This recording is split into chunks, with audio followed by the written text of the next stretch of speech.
Hey guys, I'm the Terminator and welcome back for another DEI guide video. My first DEI submod guide, which is linked above now, received a lot of positive feedback, which I'm super grateful for, guys. It even got a few recommendations for submods that I hadn't included in the video.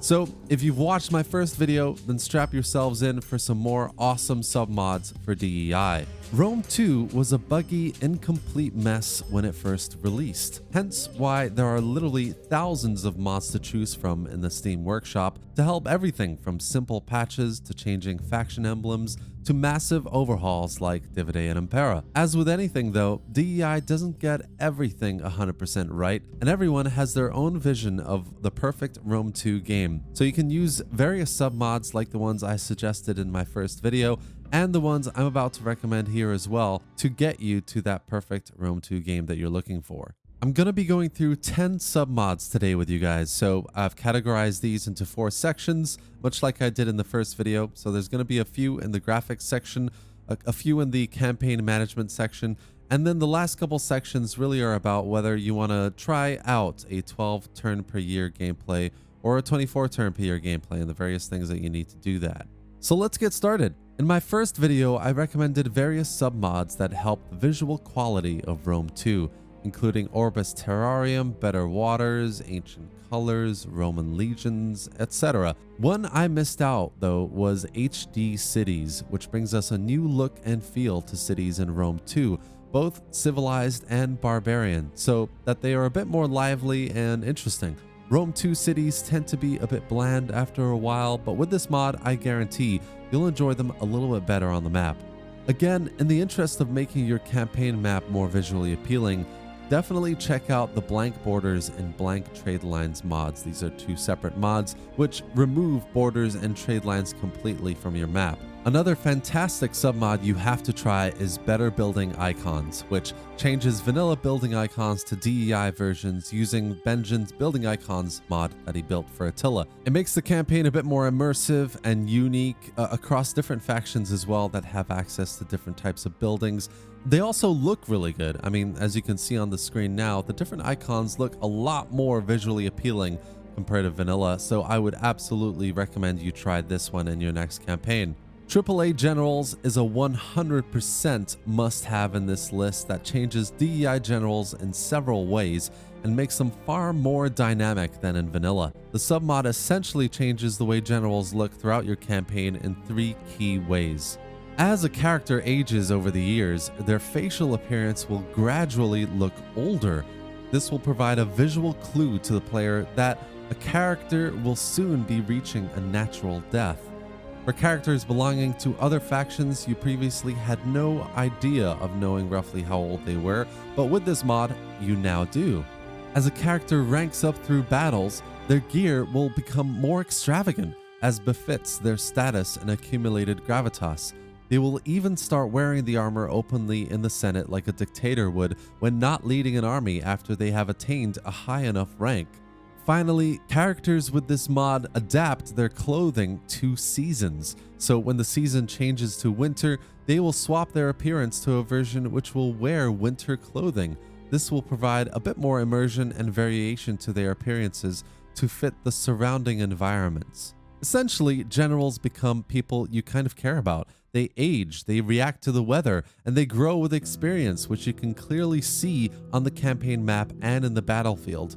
It also comes in Roman, Greek, and Punic versions, so definitely try these out with whatever campaign you're starting in DEI. The final recommendation here is ReShade. This isn't a submod actually, it's an application that you can download and enable for your game, which adds things like ambient occlusion, color correction, and other graphical enhancements to Rome 2. This is an essential one, guys. If you want your Rome 2 to look next gen, if you want your units on the battlefield to look as realistic, as beautiful as possible, then this is the tool for you. I'm going to be doing a separate video on this as well to run through the basics of how to set it up, but have a look in the link in the description for now and give it a try for yourself if you feel confident about it. As you can see from the visuals on screen, it adds a whole new layer of beauty to the game, so this is a top recommendation from me. Definitely check it out. Next, I've got a few recommendations that again enhance campaign management and general experience. First, we have the increased expensive agent submod, which is essentially another solution to AI agent spamming. In my first video, I recommended no agents, which would get rid of them completely. But if you're a fan of agents and just want to make the experience more manageable, then check it out. The mod increases the cap of all agent types as well as edicts and armies, so just keep that in mind as well.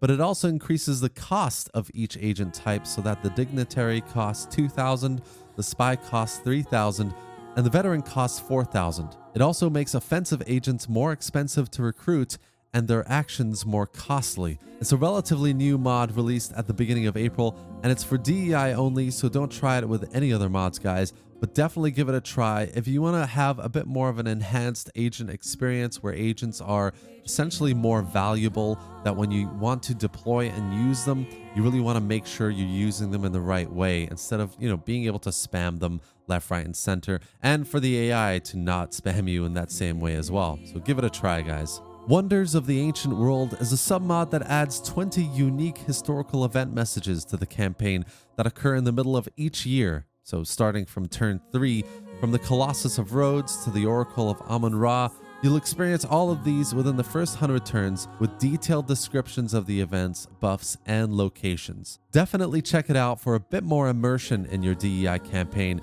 especially if you're into the historical accuracy side of things. Finally, guys, some of you may be interested in trying the 12 or even 24 turn per year format for DEI. Maybe you considered it but thought it was a bit intimidating. Well, whatever the reason, guys, it's definitely a very unique and different experience compared to 4 turns per year, so I would recommend it. But if you do decide to try 12 turn per year, make sure you're downloading the following submods to adapt different gameplay mechanics to this style of campaign. If you do decide to try the 24 turns per year, I would again recommend the Venia submod, which overhauls DEI in a lot of different ways, including adapting DEI to the longer format and making the experience a lot harder. I'll be doing a separate video on Venia covering all the changes it introduces to DEI, as there is a lot. It also comes in a 12 turn per year version, so you have that option as well. That's it for today, guys. I just want to mention again that definitely make sure different combinations of submods are compatible with each other. Most of these absolutely should be okay, but triple check and check that the load order is correct as well. Thank you for watching this video, guys. I really hope you enjoyed it and have an even better idea now of what's out there and how you'd like to play your next DEI campaign. If you did enjoy it, guys, give it a like and comment on the video below, and subscribe to the channel to see more DEI content, including parts 2 and 3 of my beginner's guide and more Total War content to come. I also just wanted to thank everyone for the 300 subscribers that we reached on the weekend past. It's an awesome milestone. I'm super buzzed and happy for how quickly the channel is growing. I just started it about a month ago, so it's amazing. I'm overjoyed at how the channel's growing. So thank you guys for the amazing support and the feedback. It's amazing. I'm super grateful. Thank you again for watching, and I hope you have a great day, guys. I'll see you next time.